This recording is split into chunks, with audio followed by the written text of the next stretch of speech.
great then. It's like you told something funny. No, just the pregnant fucking pause there. I thought your screen had frozen, Danny. Yep. Going live might have been too much of a strain on the Kerry broadband, was it? Very funny, James. The strain at my broadband was your shite jokes. That's what it, James. That's what the strain was. You couldn't handle the shiteness of your jokes. He's got the cattle going around in one of those wheel things, and they're driving the electricity. He's grand, not a bother. Lovely name, James. Hey, thank you, Beba. Thinking about the jokes, though. Ladies and gentlemen, welcome to tonight's show of Mauls, Balls, and All the Breakdown. Of course, the usual two suspects with me, Bishop, Len, and Matt. And we have some new guy here, never had him on the show before. His name is Conmon. So, welcome, Conmon. How are you? Funny that James is very conspicuous by his fucking presence here tonight. Conor must have won the weekend or something. His name is Con. His name is Con. All right? That's what he calls it for tonight, Con. Yo.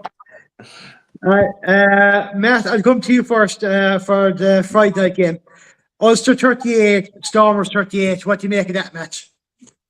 Look, that was a belter of a game. And I suppose, like, looking at it, the way it was back and forth, you'd say the result afterwards was a fair result, a fair reflection on both teams to get the draw. But look, you know, in the manner of the way I think the last play of that game went, I think Ulster were hard done by. You know, I mean, if there was ever a tackle technique of taking the man and the ball out, that was it.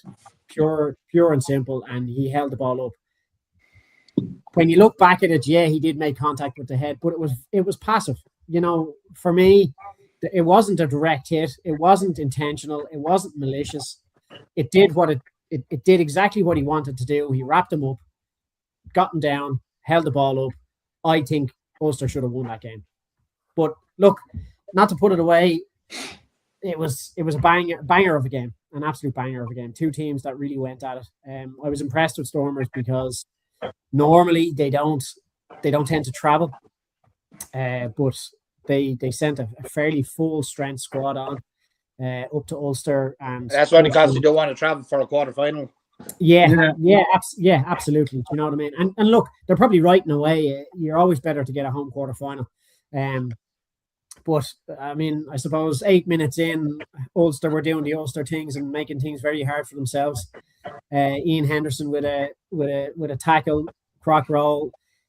I don't think there was any malice in it at all. But the way he fell and landed on his knee, I think it was the lads know, like they know what to be doing, you know. And somebody like Ian, you know, he's not a malicious player, but he should know better. You know, he's no spring chicken either. He should fucking know a lot better than that. Yeah, he should. And like players know when they're doing things like that, they're going to get scrutinized for it. It's going to be looked at, and TMOs will pick up on it. And when you're deemed to make contact with a lower limb in that sort of scenario, it's always going to be a bad sign. Going off for the yellow card for review, I thought he'll be lucky if that stays a yellow. I would say it would get upgrade to a red, and yeah, it was. And I think they got that call right, to be fair. Yeah, I think so too. You know, which was quite bad. And then I can't remember what was it. Was it Rue? No, it wasn't Evan Rue. It was the other fella. What's his name? His name escapes me now at the minute. The Stormers player, but generally he was. The Nomad. There was 15 of them. Yeah. Get it. Yeah, but you know the fella. I can't think of his fucking name. You know the fella. If we did, we tell you. Somebody fucking tell me. Was it Dion Fury? That's the fella, Dion Fury. Yeah. So he. Okay, how did you pick that out of the other fucking 22, Danny? I think we start with the back row and go from there. He had to go off afterwards. You know, he struggled on for a bit. Why did you just say the guy that was injured? You still fucking wouldn't have known him. We would have known if you had. We didn't know what you were talking about. Now you're shut the fuck up, then. Again, you're talking shite. What you do most of the fucking nights. Yeah, but that's what I'm here for. That's all he does. fuck's sake. Kenny, I never man, said what can you otherwise. say? Come on. The shite's Sorry, gonna come Matt. out of Carry him now on. when he starts talking about the Munster match. We hear him. What he has to say then. Anyway, look, Werner Koch, 3 fucking tries. I think he took them really well. Zach Ward with a great try. Lowry and the forward, Eric O'Sullivan maybe got the last one. I can't remember. Yeah. Yeah. Look, a superb performance. I thought Ulster were very hard done by at the end. And let's just say it or not. Put it at that. Len, your thoughts on the Ulster Stormers game? Yeah, look, very much the same as Matt. Probably one of the games of the season, to be honest with you. Like, try a piece after 7 minutes. It's just then the whole Henderson thing. Look, I agree with the lads here. Not intentional, but he should have known better. And like as Matt said, it did look like it would be upgraded. And also kind of put himself in a bit of a hole at that stage because Stormers were fucking strong in that game. But look, they came back into it. They dealt with it. Everything about their game this year. About half-hour mark, they were on the Stormers line. And I thought they showed brilliant patience in the build-up. And eventually, they had a couple of... they were forcing Stormers into offside. They had advantage, but they didn't need it because it was a carbon copy of the first try. Out wide to the wing. Cock was over. Another try. So, very, very good. And I thought it was to their credit. Kimley won a turnover there just slightly after. And do you remember Doak just he hair down the line, said Cock off again, thought it was going to be a hat-trick. And look, Feinberg actually was fucking, that guy is some fucking player. He tracked him all the way fucking back and scrambled and took him down. But look, Ward scored just after that. But look, again, as I say, it's testament to how far they've come that they went in 21-17 up against the tabletoppers. And you just wouldn't have got that last season with Ulster. What Mark Sexton is doing in attack and Richie Murphy overall and giving young lads their head. Look, we're saying the same thing every week, but no, it was good. The Doak thing, as Matt said, there was head contact, but Jesus, it was minimal. You know what I mean? It's when you're colliding with somebody, your head is both two heads are in proximity to each other, and I think it was very, very fucking harsh, extremely harsh. And even they said, Stormers coach said afterwards, if they had went ahead and just got to try with that penalty try, they may have missed the conversion. So they were handed the whole kit and caboodle with the penalty try. Yeah. But look, well done. They done what they had to do to put themselves in contention for. And look again, after the semi-final lads, we were all kind of saying, Jesus, how we're going to Ulster respond after a tough semi-final, and to get back up again so quickly for this match, and they fucking did. So fair play, Ulster. Yeah. James, your thoughts on the Ulster Stormers match that ended in a draw? I thought that was a game for the ages, to be honest with you. And I said it. You said that in the comments, Danny, that you hadn't seen it, but it looked like a good one. Yeah. I was advising you if you get a chance to go back and look at it because it was a cracker of a game altogether. And I would say only for the head contact at the end there, Doak may have got man of the match. I thought he was very, very good. I thought he'd done a lot of good work there. Werner Koch, he was gifted a couple of. No, he was in the right place to get those tries, and he finished them well. But yeah, that's the winger's job, as Roy Keane said, it's your job. I wouldn't have thought he got man of the match, did he, Koch?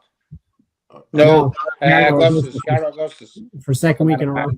Oh yeah. But I would have thought that. See, Matt, if you ask the right question, I'll give you the answer. I thought Doak would have deserved to get man of the match for that game, and as you say, Len, the fact that it was a penalty try that gave them the draw, So unfortunate, unlucky, but a hell of a match. And if anyone watching hasn't seen it, I strongly recommend go back and, if you can, have a look at it. It's highly entertaining. James, comment there by Bevan. James, why you in a reddy pink colour? Where is the green? It's awful warm altogether. Oh, put it back on, James. God damn it. Come on, no one wants to see that. No one wants to see that. This is not the full Monty, all right? I was waiting until we got to our... Yeah, I'm roasting, James. Yeah, you're right. Oh, you're coming back to flipping worse now, then. Jesus. That's, will you not be paid to keep your clothes on for flip's sake? I'm ready to keep my clothes on. Yeah, well, look, like what James said, but I don't know if you remember the third try, James, for Ulster. Like, it was just, that was Cox's third try, sorry. Yeah. Fucking McAllister with breaking through, and then the interplay with the forwards and the backs. It was just and the offloads. It just had fucking everything. It was it was a real team try as well. But even to go back and look at that, Danny, the highlights of that was it's beautiful stuff to watch. Actually, one question for you there, James, before I move on. Joe Lyons, James was a challenge kneeling down to take it to selfie with Casey. Well, I did try to cheer him up, making him look a bit taller by taking that particular angle, but even that wouldn't cheer up the grumpy little bollocks. Yeah, he was scrum half on. They're all grumpy little bollocks anyway. Yeah, that's because he had to listen to you for fucking 5 minutes. Yeah, just that as well. Never mind numerous dad jokes and stuff like that. That'd drive anyone mad. I'll come to you on this one anyway. Leinster 37, line 7. What do you make of that one? Yeah. You see, the thing here is I may or may not have been watching a crucial hurling game between Waterford and Cork instead. I can neither confirm or deny this. Yeah. All I'll say is the 2 black cards were an absolute killer for Waterford. So that's it, really. You're right. If Burkey's watching, he'll be. Well, you asked me, I'm just telling you what I was doing. That's what I didn't see the game. I don't want to move on to that thing. No. I saw the highlights. And in fairness to Leinster, look, it was more or less the second string team, and they went out and they got the bonus point, and they did what they had to do. And from what I can see now, again from the highlights, the lines didn't seem too bad. But Leinster seemed to improve in the second half. Am I right in saying that? I suppose so. Are you still watching fucking EastEnders or fucking Coronation Street Omnibus up there in the fucking corner? Fucking pure shite. What? I stopped listening to you when you started talking pure shite. Yeah, but like we're won't fucking listen. What are you watching? James hasn't been telling any jokes, Matt, so don't worry. I haven't said a word. Do you know what? I'd rather listen to James' jokes and my ears fucking bleed rather than listen to anyone talk about GA, which is nothing. I wasn't talking about GA, that Matt. I just told you why I didn't see the Leinster game. 2 totally different things. It doesn't fucking matter. It still has no fucking business here. Okay. Yeah. If it was in, have my fucking appendix out. Matt, your thoughts on the Leinster Lions? Leave him alone. He's trying to watch Coronation Street, but they leave him alone, Danny. Believe it or not, I'm actually fucking watching rugby. Do you see that? All right. Even when I'm fucking here, I'm still fucking doing what I'm. What game's on there, Matt? Playing rugby, looking at rugby, reviewing. Who's playing tonight? Rugby. It's funny, isn't it? Who's playing tonight? Fucking show. What game is on, Matt? I'm watching fucking the replay of Ireland v Wales. All right. We'll come to that anyway after you do the URC cover up anyway. But Matt, your thought on the Leinster Lions game? Look, this could have been a very tricky game for Leinster because Lions have had a superb season this season. They have been probably one of the worst South African teams in the URC since they joined. Let's be honest here. Like they were always kind of down in the bottom quarter of that table. They have had a phenomenal run this year, and they deserve to be in the quarterfinals. So this could have been a tricky game because they were coming to Dublin off a 6 winning run streak or something. Like it was either 5 or 6 games that they'd won, and this could have been a very tough game. In saying that, they didn't turn up. They didn't perform well. I thought they were very underwhelming considering the way they have played all season. So I thought when Jamie Osborne got that lovely kick over the top, ran on, kicked it out of your man. As it bounced, kicked it over his head, ran on, scored a try. We went up 14-0 then with a try later on. I thought, game over. But, again, Lions came into it. They got a score before half-time. And I thought, we could actually be in with a game here. They just kind of switched off in the second half and Leinster just took control. I thought Dermot Mangan coming on when Connors went off injured. Dermot Mangan came on. He had a phenomenal game. Then he went off and came back on, and there was a bit of confusion around, like somebody got yellow carded or something, or somebody was substituted, and they tried to take off the other player, and the referee said, "No, you can't do that," and fixed it. But he was on again. But he had a phenomenal game. He was probably one of the best. Well, I think he was man of the match anyway. He was a standout player for Leinster, big time. Then just second half, Leinster really took control, especially in the last quarter. I think there was 3 tries scored in the last quarter. And look, the scoreline doesn't reflect or take away from the Lions' performance. They played well. They were just very underwhelming, I thought, for most of that game. But look, Leinster took the win, got the bonus point, and went on. And that was pretty much it. Job done for them. But yeah, it could have been a very tricky game. Like there's comment here by Mike Looms. Pendergast's dive was shocking. He's a spring chicken, so hopefully he will learn from that. Yeah, look, I didn't really want to. We're always talking about the fucking 10 debate, but and the abuse he's getting online, he just doesn't help himself with things like that. When a female referee is coming up to you and telling you, "Don't be doing shit like that on the pitch," you're doing something fucking wrong. And in the manner. When I first saw it, I thought, "Oh, that was a late hit or a shoulder charge." And then I saw the replay and I wanted to bury my head behind the sofa because I was massively embarrassed for the poor child. It screamed of that time when Nigel Owens said to fucking Stuart Hogg, "Come back here in 2 weeks and play fucking football because there's no need for that." And, with the abuse he does get, he really doesn't help himself. His tackling, I thought, was very poor again. Look, I don't think he'll be anywhere near the team for the final.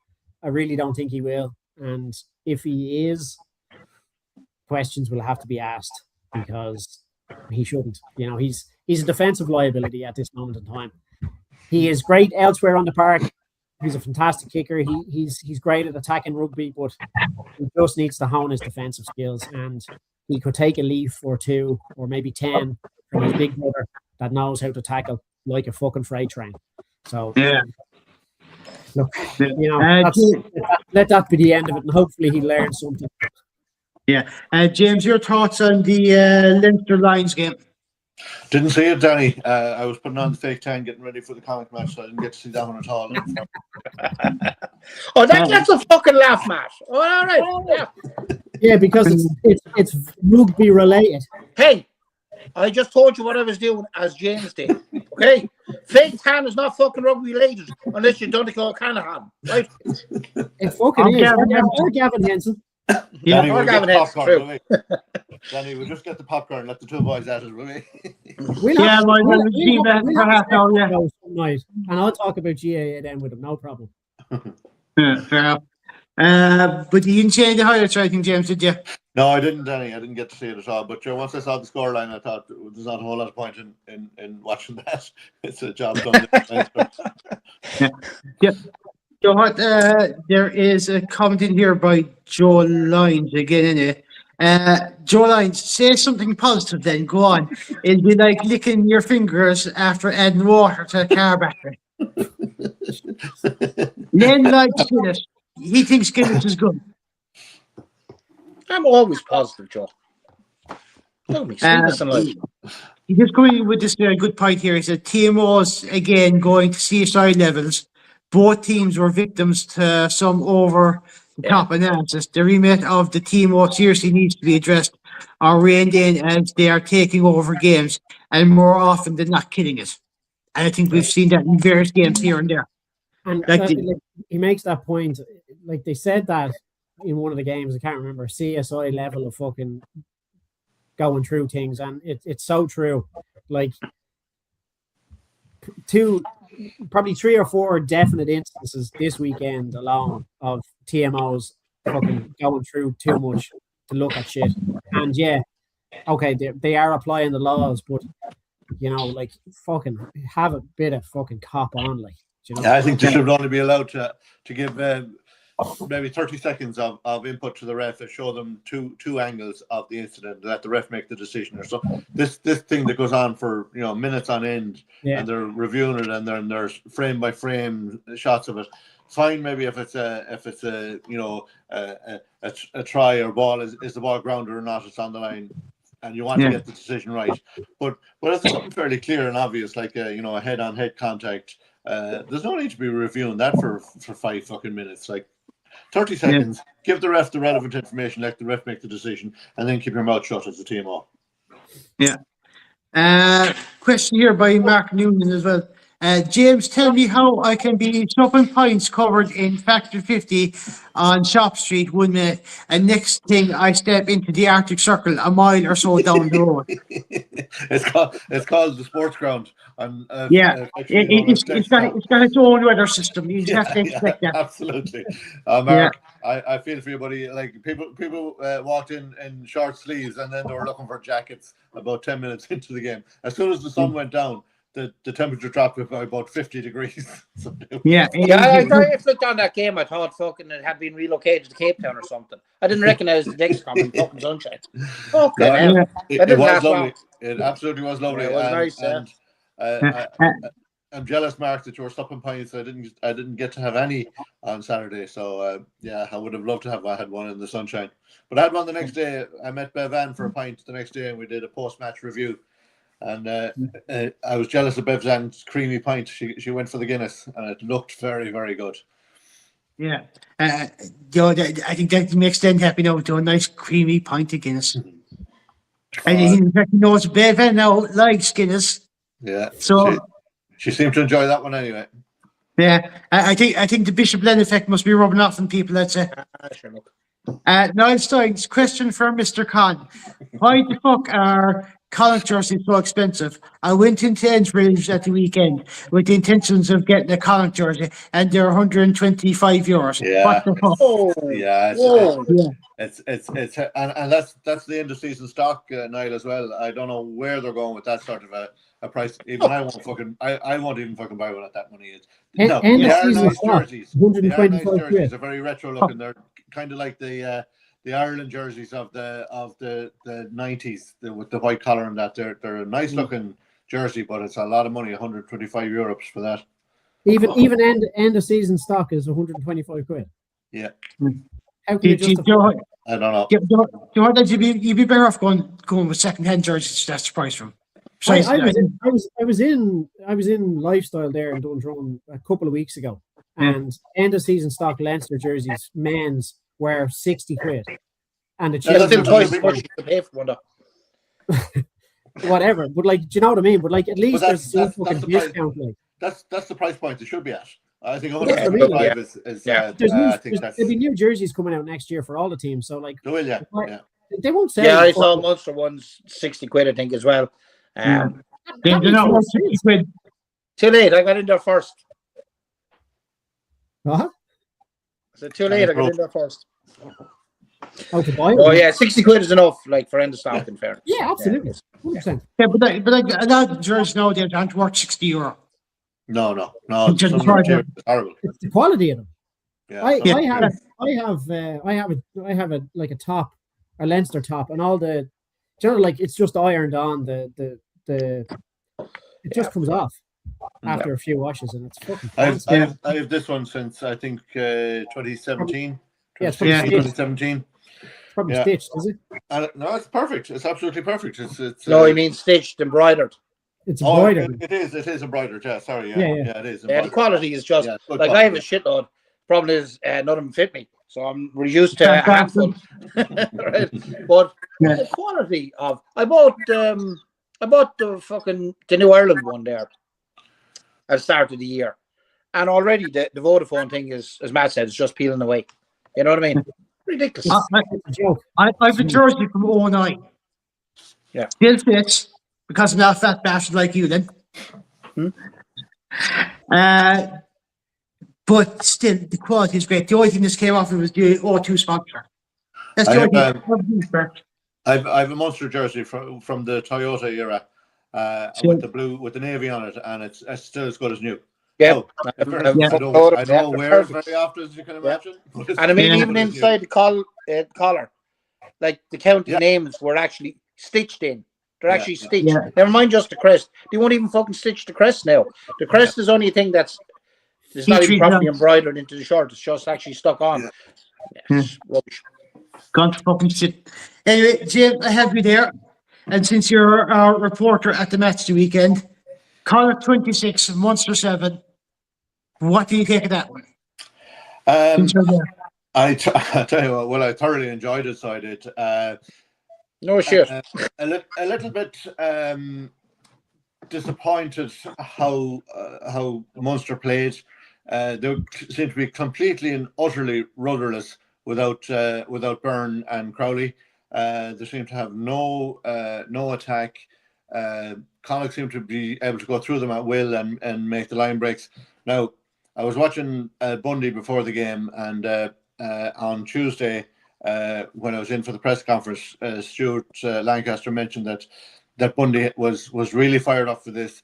Not only was he on top of his own brief, but he was on top of everyone else's brief, and he was watching everything, and he was really energized. And I was watching before the game kicked off, and he was bouncing, he was hopping, he was ready to get going. He was like a caged animal. And then you had Sean Jansen, man of the match. That's I don't know how many man of the matches awards he's picked up already, but he is absolutely a force to be reckoned with. He tore through the defence. Now, it could have been worse for Munster. They managed to hold Connacht up twice in the first 12 minutes, and then Burf managed to snipe through and get the first try for Connacht. And then we had Sam Gilbert on fire with the boot as well, nailing all the conversions. Full team performance. Even Jack Carty, when he came on, delighted to see it may not have been shown on the telly. There was a good cheer when he came on, but there was also a standing ovation in the Clan stand when he came on. Everyone stood up and clapped him onto the field, and he nailed a kick down to the corner to pin Munster back when they were on the Connacht 22, and looked like they were, you know, they was going to make something of the game and potentially get a try, but Carty pinned them back down, and then all hope was lost. Disappointing for Munster. The post-match interview with Clayton McMillan and Craig Casey, as I was saying, the body language was it was very telling. They were making all the right noises about, you know, we'll dust ourselves off and we'll get ready for next weekend, and it's must win against the Lions, and it's da da da da. But you could see they were going through the motions. I took a selfie with Craig Casey. Probably shouldn't have done it because he wasn't in bad form or in good form. But I did my best with the angle to, you know, cheer him up and make him look tall. But even that didn't cheer him up. But yeah, I think Clayton McMillan. The word is he's gone at the end of the season. It's no surprise, to be honest with you. He's not a happy bunny there. There doesn't seem to be any happiness in camp.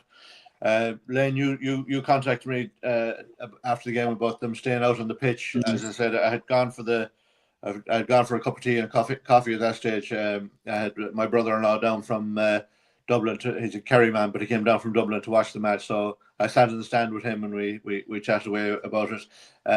He was gutted. You know, he came down to see Munster, hoping probably to see a good performance and a good Interpro. You know what I mean? You expect a spirited game. Didn't see it, but thoroughly enjoyed his first experience in the Clan stand and in in the new Dexcom Stadium. So he said he's going to bring my sister down the next time, and I'll have to give up the 2 season tickets, not just the one. So yeah, great day out. And as I met Bevan on Sunday, then we had a pint down Shop Street, and we did a little bit of review of the match, and it was very nice and very pleasant, to have to say. Yeah. Speaking of Bevan, there's actually a comment here from her. There's 2 from her, but this is the first one. Best match I've ever seen. I thought nothing could beat the Connacht Leinster game, but the Connacht Munster one was amazing. There were still some mistakes from our lads, but we came back from them and took focus back and won. I've also now seen all 4 provinces play. In fairness, though, Bevan, I think even as Munster supporter, I'll say that the Connacht Leinster game was a far better game. You know what I mean? It was a contest. Yeah. And That's the only thing I'll say. the second one as well by her is even Ellen Quinlan said Munster need to learn the rules regarding red card rules and lineouts, as it looked extremely poor for Munster for trying to get Lee Barron on. Thankfully, Keane Pendergast spoke to the ref and said it's not right and they can't do that. I'm glad we have a captain who knows basic rules. Yeah, do you try to get Barron on for the lineout? Yeah. You can bring him on for a scrum. And look, but you're even at one stage there, because Jeremy Barron was gone, Lockman was thrown into the lineout, and it went exactly as you'd expect. Yeah. So then at that stage, then they had to take Condit off and bring in Barron to throw into the lineout. So yeah, but they didn't. They thought like you could make substitution for a fucking lineout. Yeah. Mark Noonan here before I come to you, Len. Munster have won and lost against all the provinces this season. But Len, what are your thoughts on the Munster Connacht game from the weekend? I would have a different view to James now, in all fairness. Surprise. Really? You didn't enjoy it half as much as me, I take it. No, I thought it was a brilliant performance by Munster, to be honest with you. They knew what was required, and I thought they delivered it perfectly. Connacht needed a win to have any chance of the top 8. And Munster tried to give them the win without making it too obvious. You know? I wonder where you're going with that. I think I knew exactly where you were going. Bear with me here. Even when we accidentally scored in the 70th minute, we let Connacht go straight back down the other end and get the bonus point. And I went, fair play. And look, job done. And I hope James appreciates the effort, along with the rest of the Connacht supporters. We done our best for you, lads. Thanks a million, then. Yeah, that was good. All right, yeah. It was actually 68. Look, Munster went without scoring. Not 70. Look, lads, look, for fuck's sake. I don't know. Look, it says there was a slow fucking start, and like the first 12 minutes there was no fucking score in it. But that you alluded to Ben Murphy's try. That was a fucking fantastic try from Murphy. It was. Yeah. He was about to pick the ball off the base, and he spotted a gap between Wycherley and the world's greatest fucking tight head, who we won't even name him. And he just went straight fucking through. Yeah, brilliant fucking try, and brilliant vision by him. I thought it was excellent. Yeah. Then Barron, much like Henderson, Barron gets yellow card for this time. I'm going to call this an alleged crock roll on Dylan Tierney-Martin. I'd agree with you, Len. He was in the process of making the tackle, and he more or less fell over. I don't think he. Yeah, he didn't come in from the side of the ruck. No, pulling that off into a crock roll. The TMO obviously saw something in the background. Look, and saw something that we didn't see. And look, we do know that a crock roll, whether it's intentional or it is part of a tackle, when you roll like that, and if a limb is underneath you as you go down, it can be career ending. So look, I did think in this case though, I did think it would remain at the yellow card 10 minutes off. We could hear the roar from DTM in the stands, and I was well up at the back of the stands now. I could hear the yelp out of him when he landed on top of him. But you could see it, like in fairness. But as I say, he made a tackle and he kind of fell. You know what I mean? Rather than I no doubt in my mind that it wasn't a deliberate attempt to end his career anyway. That's for sure. No, but look, sure, look, fucking, he went off, and then Shane Bolton made the most of the man advantage, and he got a try. And but look, Barron's yellow.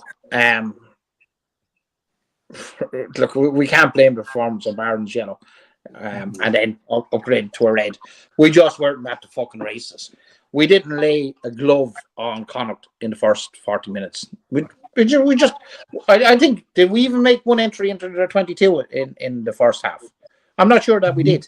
No, And I was we looking were at Connacht were up the other end, getting held up twice in the first 15 minutes. Yeah. And I mean, look, it depends which fucking stat you read. One stat had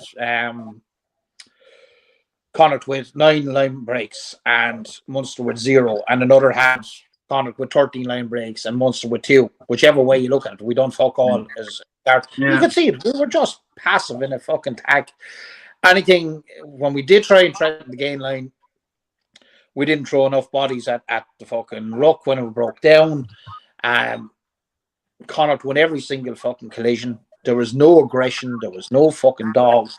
There was not. It was shit fucking poor, like, to be honest with you. Even Hurley Langton, when he mauled over for the try, much defence was fucking non-existent for that.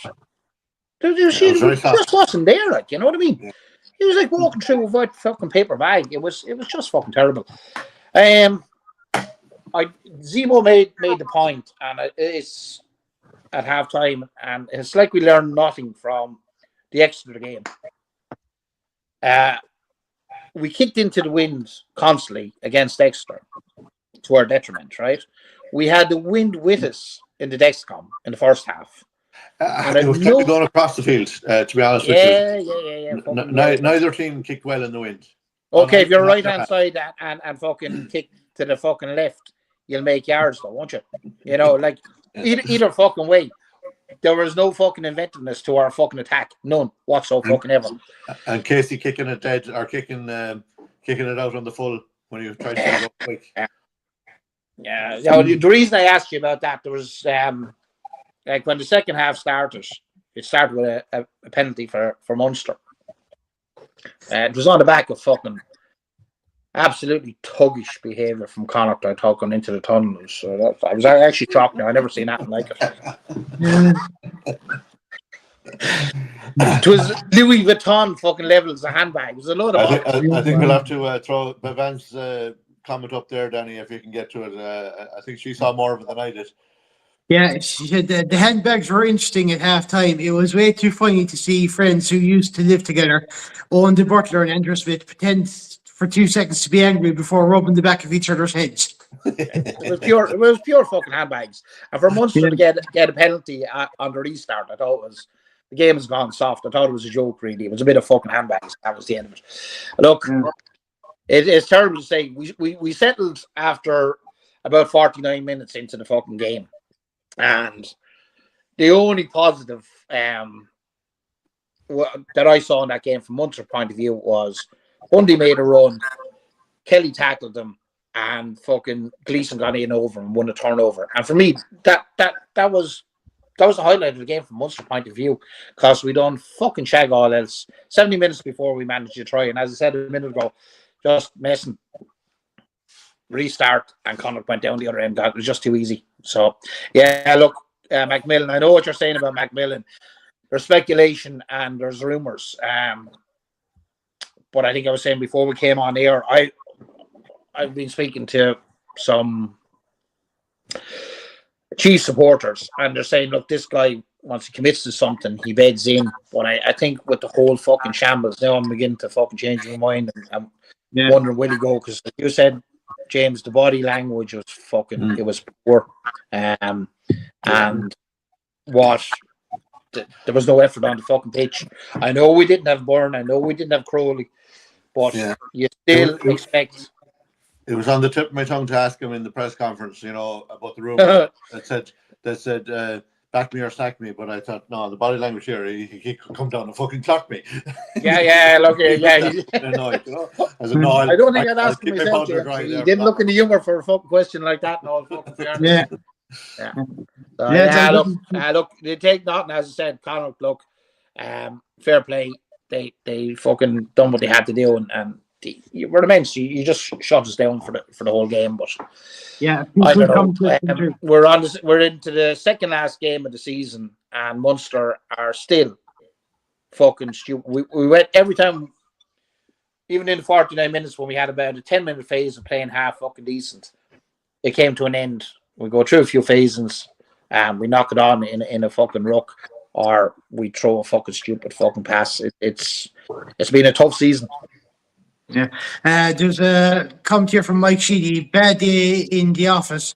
Too many Munster players miss over injuries, but young guns did great work. Munster are 5 in the URC. We move on next weekend to round 18. Let's I see. think we're 6 now, Mike. Yeah. Joe Lyons, it was a great watch today. Typical guys there, I suppose. Kieran Ryan, evening boys. Very disappointed in Munster supporter Saturday night. Red card or not, we were well beaten all over the pitch. Sad to see Munster being physically bullied everywhere. I always saw the second half and I'm not even disagreeing with that, to be honest with you, Kieran. And then the second half was our better half. Yeah. Nice times. Was Ebo ironing his Bordeaux jersey when he was making that point? And yeah, James, you didn't see him ironing that jersey or anything, did you? No, I didn't see Zebo at all. I met what you call him, Quinny. I met Quinny in the press room. That was all. I didn't see Zebo at all. Matt, your thoughts on the Connacht Munster game from the weekend? Yeah, well, look, I mean, we all kind of had Connacht winning this game, albeit we thought Munster might actually put an effort in. I just want to ask James one question. When did Connacht decide to move location to somewhere off the south coast of France? Because now you've not only got Dara Murray playing for you, you've got Billy Bohan. Yeah. What the fuck is going on with the pronunciations? Like, Jesus that's what's your man's name? What's his name? The commentator Connor, isn't it? Is it? Yeah, he can say Bundy Aki and Billy Bohan. Billy Bohan. He butchers it every time. No, but in fairness, I think Dara Murray corrected. It's Murray. It's Murray. Dara Murray. That's the way they pronounce it in Roscommon, actually. It's not Murray. It's Murray. Absolutely, 100%. Well, they need to just fucking go back and to Bohan. Language. And Bohan. Well, Bohan is Bohan. Like that's. I went to school with a lad from fucking. His father was from Galway, and he was Bohan all his life. Yeah, Bohan is what we call it up here, right? Yeah, it's not Bohan. And I've interviewed Billy, and he says it's Bohan. Yeah, absolutely Bohan. Yeah.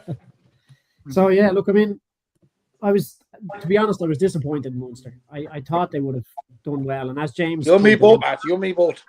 I know. But as James pointed out, like, you know, they are a different team when you're missing the likes of Tyke Byrne and Jack Crowley, because regardless of what you think, they are the essence of that team. And Byrne is that type of guy that will rally the troops to give them the lift, to get them fucking playing. But like you said, there was no intent from them really for 60, 70 minutes. There was no fear in any breakdown for Connacht that because there was no jackal. There's no fear in the breakdown. No, not at all. But then, yet, Len, you made a great point with your man's turnover. A fantastic turnover, Gleeson, an absolute fantastic turnover like that.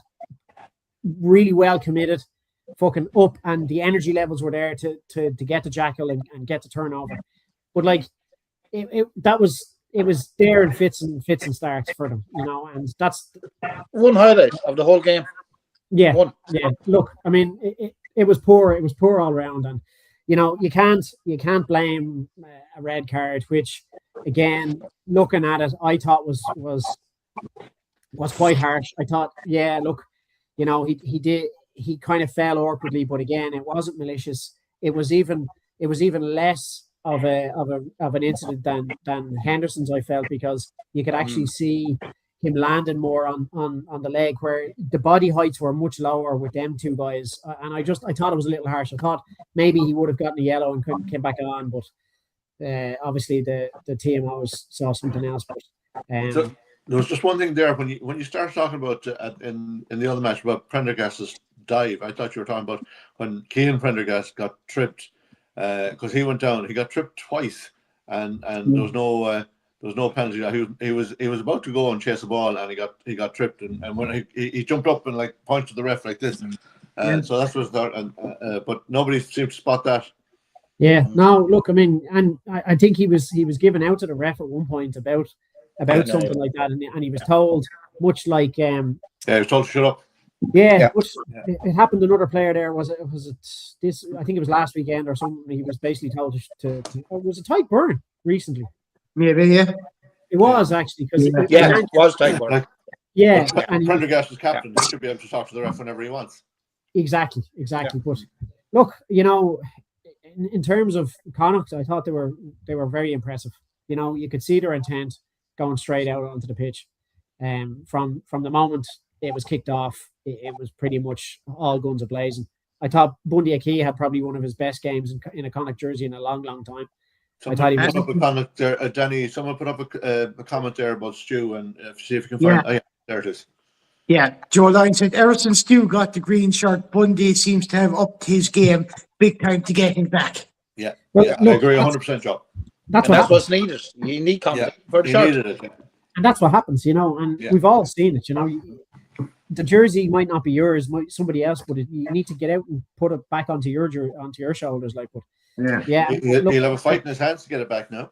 He will. He will. I mean, Stu has been playing phenomenal for Ulster and Ireland lately, and and we have seen, and you have pointed it out many a time with Bundy Key's performances for Connacht, where he doesn't seem to play in that green. Where as soon as he gets the green for Ireland on, he plays phenomenally well. So, but yeah, look, I mean, it had the hallmarks of a classic Interpro game where two teams were just going to go hell for leather at it. And I think it was just disappointing from a Munster point of view. I think it was one of the worst Interpros I've ever watched, and that's being honest with you. And not just because we lost. It was just so one-sided and just no fucking. But again, at all. Like as James said, like it was rudderless. You had two big characters, Byrne and Crowley, off injured or not playing, and when you lose that, you do lose the essence of your team. Now, I know you can't say one or two men make a team. They don't, clearly. It's 15 on the pitch. And yeah, I was actually going to disagree with you there, Matt, because I don't think you how the fuck can you play professional rugby if you're relying on that you cannot perform without two players? That's a fucking nonsense. That's what I was going to get to. If somebody's I know you are. That is a voice. That is a kind of senior player, a captain. There has to be other guys that'll come on and do the same job. Whether who, it doesn't matter where they are on the pitch. And look, I generally think like Craig Casey is a good voice. He's normally kind of barking orders, but I thought he was quite quiet as well in the game. And there just seems to be a disconnect between everyone, like on the pitch, off the pitch, and I really hope Clayton isn't gonna go and pack it. I hope it's not him. He doesn't up and leave, and I hope he's not fucking told to go, because it for a lot of coaches it takes more than a season to get settled, and we've seen it before with Munster, and they get. I agree, Matt, but there's getting settled, and then there's all the off-pitch shit that we've gone through. So it isn't. No, it isn't just. And I just said it to you before we went live there. It was very reminiscent. The display on the pitch was very reminiscent of what happened with the team before the shit hit the fan with Roundtree, because we knew it was kind of coming. We didn't till it happened, but there was strife in the background. But that stuff isn't his fault. He didn't. No, I didn't say it was, but I'm just saying. I'm just saying, like, but that's that's what I mean. Like, it'd be very harsh for him to be either let go or for him to leave, because it's only going to make matters worse down there. Like we've seen it before, and the way I don't know the ins and outs of what happened to Roundtree. I know there was rumors going around, and I'm not going to get into it now, but you don't want that happening again, because Roundtree did get a URC with Munster, and he did do well to a certain point, but then whatever was going on, obviously it was the start of this whole thing off the pitch with background staff or whatever, and it's now rumbled on into this year as well. And until that gets sorted, and you really don't want to be losing another coach, And it's ridiculous. It's not like soccer at this stage. Like we're pissing through. You know what I mean? And look, and nobody's going to get settled in a team, and players are going to get pissed off, especially our core senior players. They're going to get pissed off, and they're not going to want to do a job on the pitch if everything's fucking messy outside and it's all unruly and all that sort of stuff. So look, I think though part of the problem here, Matt, was, and a lot of Munster supporters said it at the time, that when he came over and he inherited a backroom staff. Now, look, we don't know regardless if Randall should be allowed come or not allowed come, he was his preferred choice. Maybe Randall had to finish out another year in his contract with the Chiefs. We don't know, right?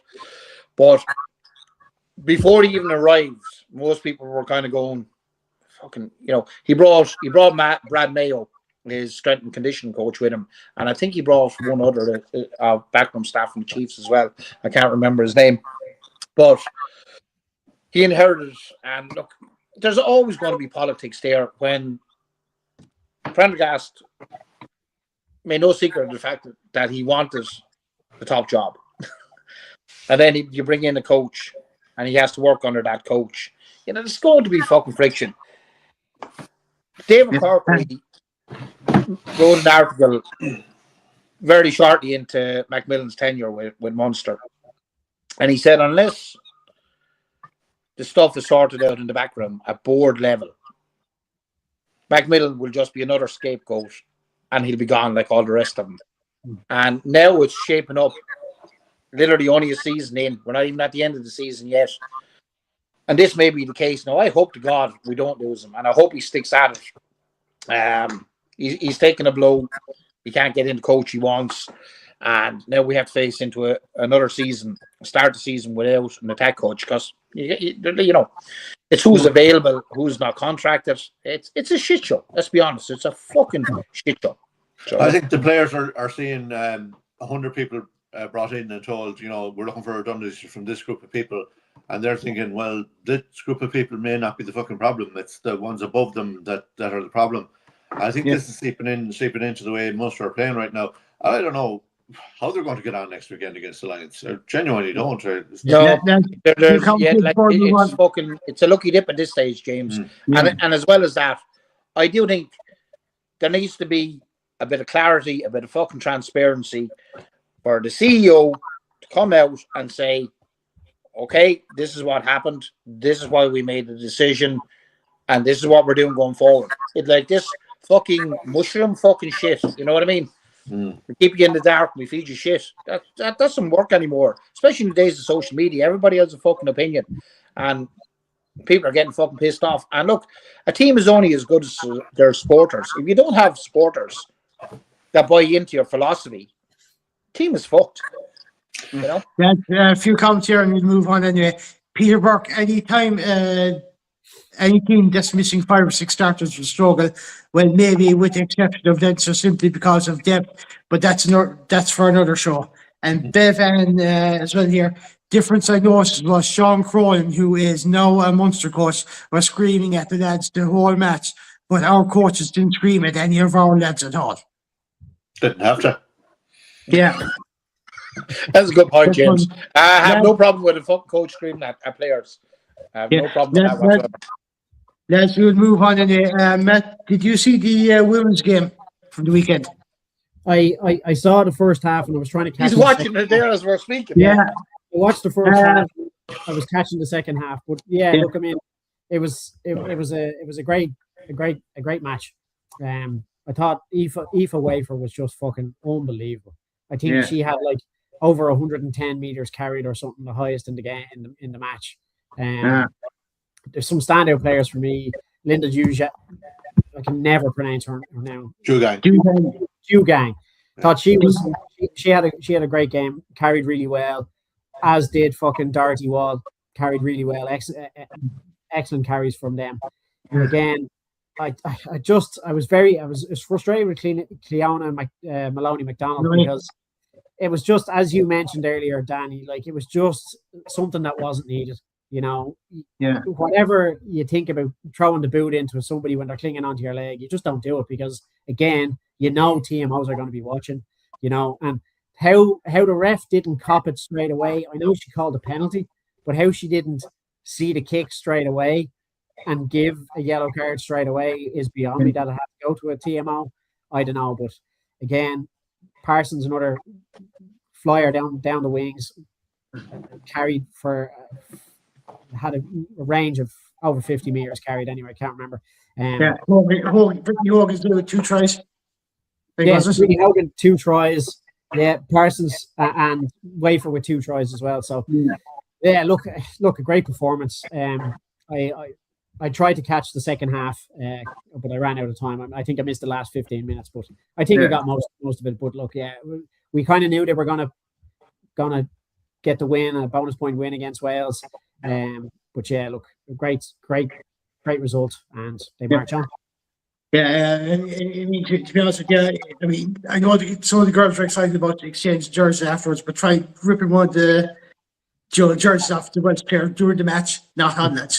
I literally saw that, and it was like she ran nearly. She was played for the half the length of the pitch. Yeah. With no jersey on, but yet Donica O'Callaghan, when you lost the short, no. The whole match was stopped, and he had to put a new pair of shorts on. Like, I don't know what the difference is. Like, I suppose there wasn't a stoppage in play either. You see, for her to get the jersey back on, whereas the ball had gone on with Donica O'Callaghan, so he had time to get the shorts back on. So that was the difference. Lynn, you didn't see any of the women's game. Ireland winning that one 33-12.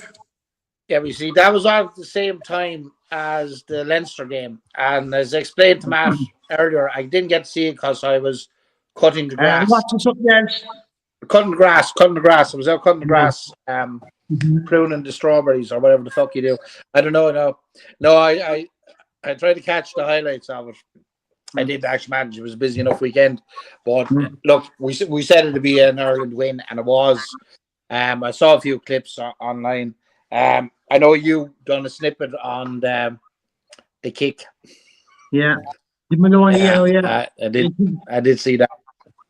Yeah, but to be honest with you, that was a kind of a stupid mistake as well because Maloney was said. I know in the heat of the moment, I said in the video, you can dash out. But in that situation, you play it smart. You go to the assistant referee and even the referee goes, look at this, make it obvious and don't react because that could be a Welsh yellow instead of a yellow for us instead.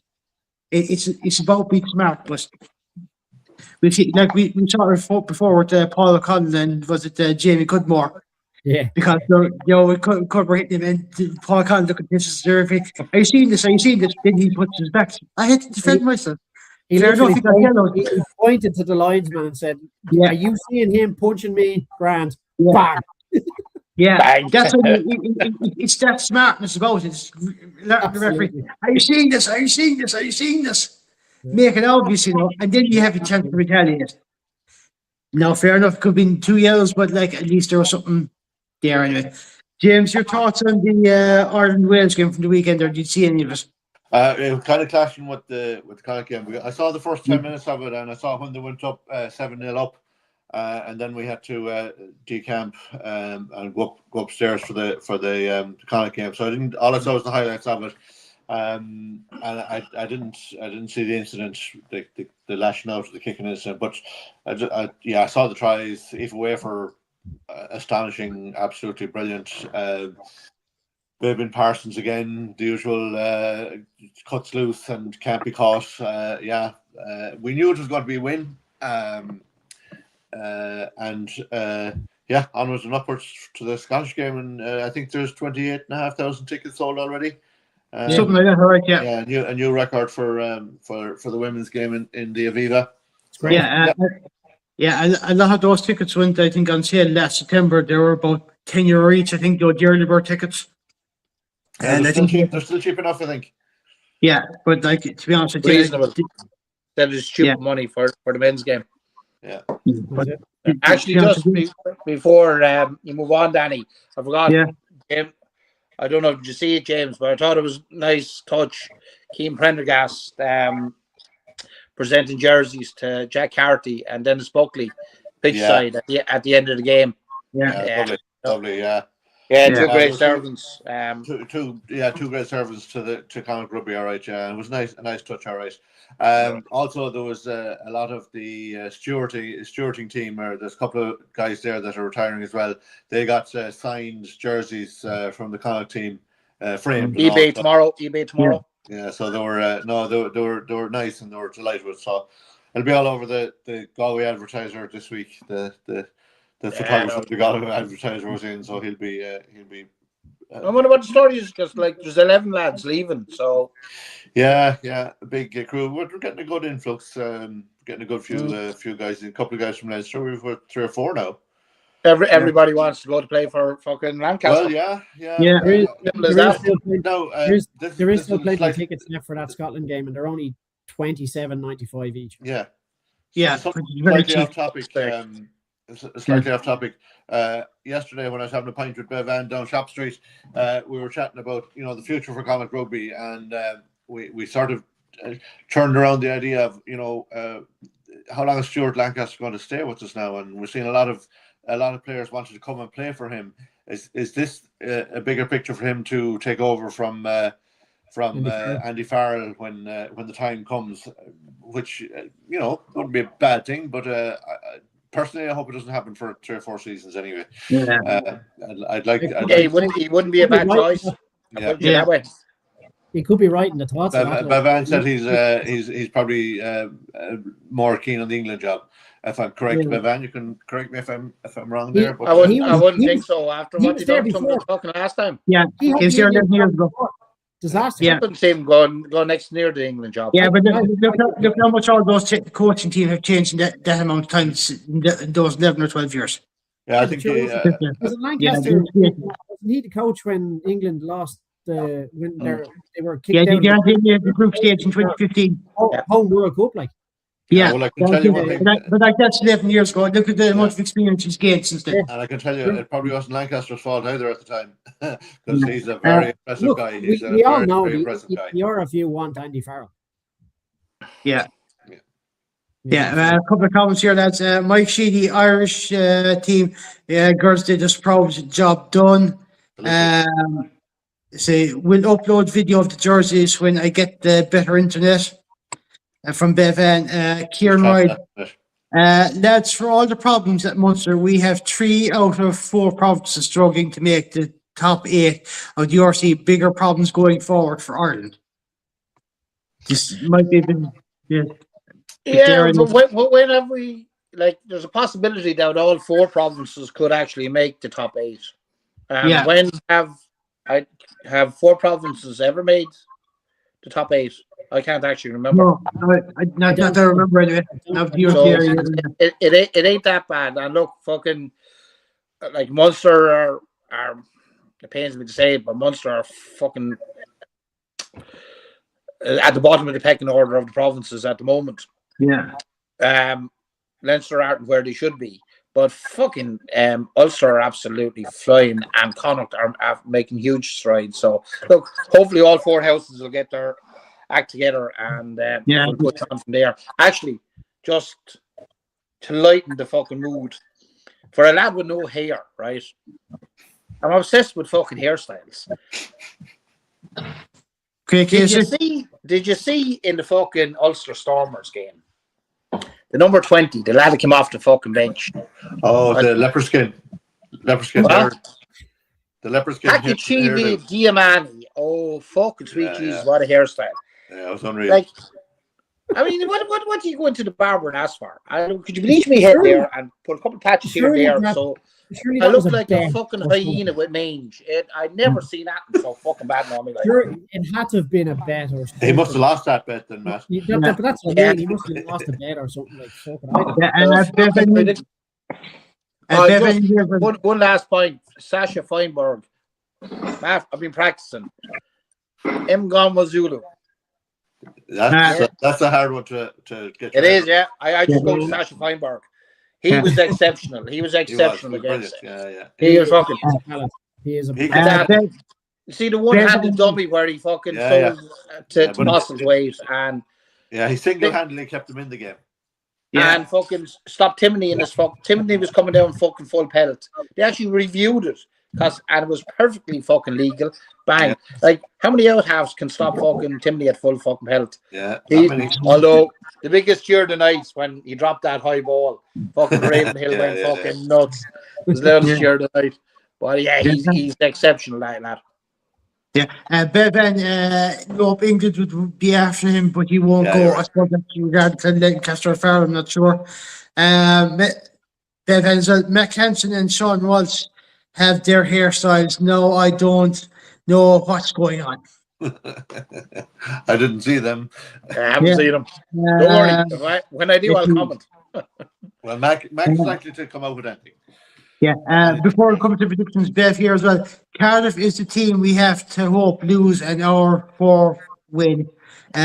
Fingers crossed. Mm-hmm. Yeah. Let me see. When you asked the barber for the Bishop Lane, they gave you a hard-boiled egg. They give you what? Hard-boiled egg. Yep.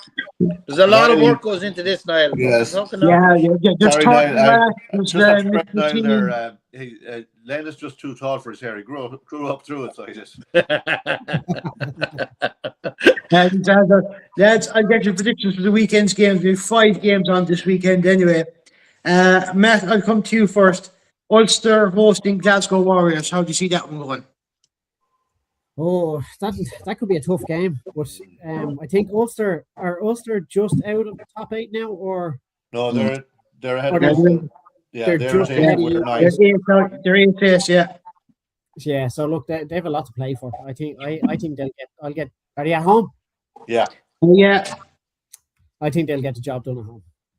All right, Lynn. What's it now? Sorry. Ulster hosting Glasgow. How do you see that one going?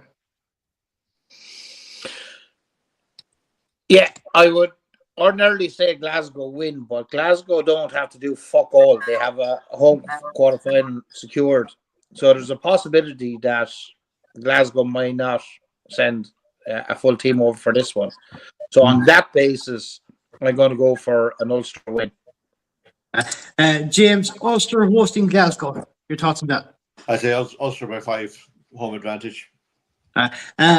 Okay, since I have you there handy now, James, we have Edinburgh hosting Connacht at the same time Friday night. We have to win that. We have to win that one. And Edinburgh, they're about 11th, I think, on the table, aren't they? So something like that, right? Yeah. I think we'll be going all guns a-blazing for that one, and if we don't get a bonus point win there, I'd be very surprised. Yeah. Len, Edinburgh, Connacht, how do you see that one going? Edinburgh home. Yeah, Edinburgh have been so fucking erratic, and Connacht are on a roll. Their fate is in their own hands, so I'm going to go for a Connacht win on this one. Yeah. Matt, I'll tell you what, Connacht and also usually have a habit of playing games at the same time in the URC. So, which is a pain in the arse, to be honest with you, because I'd love to watch 4 Provinces play. I think we all would. But your thoughts on Edinburgh, Connacht at home? Yeah, no, I'll give Connacht the win there. They have to win. Simply have to win. Yeah. Bev and Ulster will win as they are at home. Connacht will win as Edinburgh aren't in it, so probably won't give a fuck about it. Munster will win and Leinster will win. Let's see. Irish rugby women's win, like always. Munster win. We'll get that in a minute anyway. Let's see. Cardiff 7-1 at home this year, and they need to win to secure a top 8. Stormers win gives them a home final, so Cardiff need to win to save us all from a fucking Safford team winning URC. That's one way of looking at it, I suppose. Yeah. Matt, since I have your handy, Leinster hosting Ospreys on Saturday. How do you see that one going? Leinster win that. Then Leinster Ospreys, Leinster versus Ospreys. Leinster. James? Handy one for Leinster. Yeah. Bevan here as well say it's 9 for Premier Sports viewers from the UK as you can only watch one stream at a time due to Premier Sports rules, which is a pain. Len, yeah. What you have a stick on fire? You have a stick on fire. Something like you start that. the fire with a stick. Yeah, you rub two sticks together and you get a fire. That's what it is. Yeah. Then Munster hosting the Lions. How do you see that one going? It's going to be a Munster win. Fucking, we need to put in a performance here. We really fucking do. Crowley is back. Byrne is still out, as far as I know. Yeah. We need a kick in the hole after fucking last weekend. So, Fader's in their own hands here at this stage. Make the top 8 and fuck the rest of the season. Just make the fucking top 8. That's all we need to do. Matt, Munster versus Lions the weekend. How do you see that one going? I honestly think we'll see a reaction from Munster this weekend. I should fucking hope so. Snap fucking Danny. I think we don't. I think we will see a reaction. I think they will beat the Lions and they will get into the top 8. James, Munster versus Lions the weekend. How do you see that one going? I don't think the Lions will have enough firepower for Munster at home anyway, and they'll have the crowd behind them. So, but I don't know if it'll be that easy of a win either. It's hard to call that one, to be honest. But I say Munster by 3 or 5 maybe. Yeah, because I'll be honest. I'll take one. Yeah, because looking at the table at the moment, the Lions are probably going to be looking for a win as well, because they'll probably try to secure home quarterfinals, because you could overtake the Bulls and potentially. They set up a full squad with that intention. Yeah, so I'd say it's go. That's the way it's going anyway. James, I'll come for your prediction on this game anyway. On Sunday, we have Ireland hosting Scotland at Lansdowne Road. How do you see that? What about Matt on the Connacht game or the Munster game? Did you answer? I answered already. Oh, did you? Oh, yeah. Fair enough. Yeah. Sorry, Danny. Because I went to you, Matt, James. Yeah. I wasn't fucking listening. Fucking body bastard, yeah. Get Robbie here now, you might actually pick up something.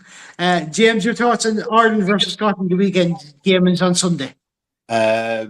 My daughter's coach is bringing Maeve and a lot of the Corinthians girls up to that game.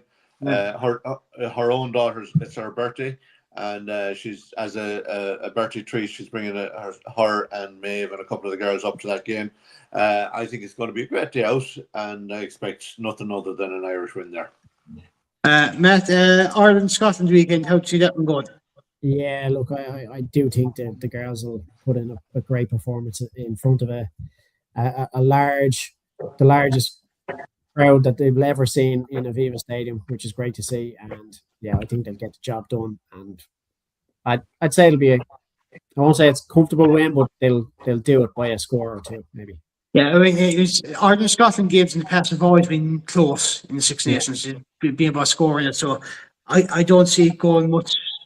I see it going more or less like that. Say, if there's 6 or 7 points in it, that'd be it. Len, your thoughts on Ireland Scotland the weekend? Well, Danny, seeing as you're a resident expert on the women's game, I'm just going to go with you, and you'll be scoring. Yeah. But like historically over the last couple of seasons, that's the way it's been with those kind of games. Anyway. Niall Stein's here as well. It's shocking bad service. I got better coverage with the Rugby Pass app when I was living in Southeast Asia, but the coverage in Ireland isn't great. Yes. I suppose that's what saying. Yeah. One more thing I forgot to mention as well before we wrap up for tonight. Anyway, the way the media were saying that the France England game was going to be the Grand Slam decider a few months ago. Mhm. Yeah. They're actually right because France and England women's team are in the Grand Slam decider now. You're right. Just wrong Yeah, competition. Well said, Yeah, Danny. so Well said, Danny. they got it right. They're a few months early, but like they should have just waited till then. Yeah. You actually said that during the World Cup, or the did you? Six Nations, yeah. Or Six Nations, yeah. Sorry.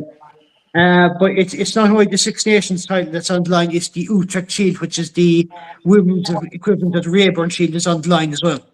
So, I mean, like, it's going to be, I'd say this could be an absolute cracker of a match. It's on at 4:45 on Sunday.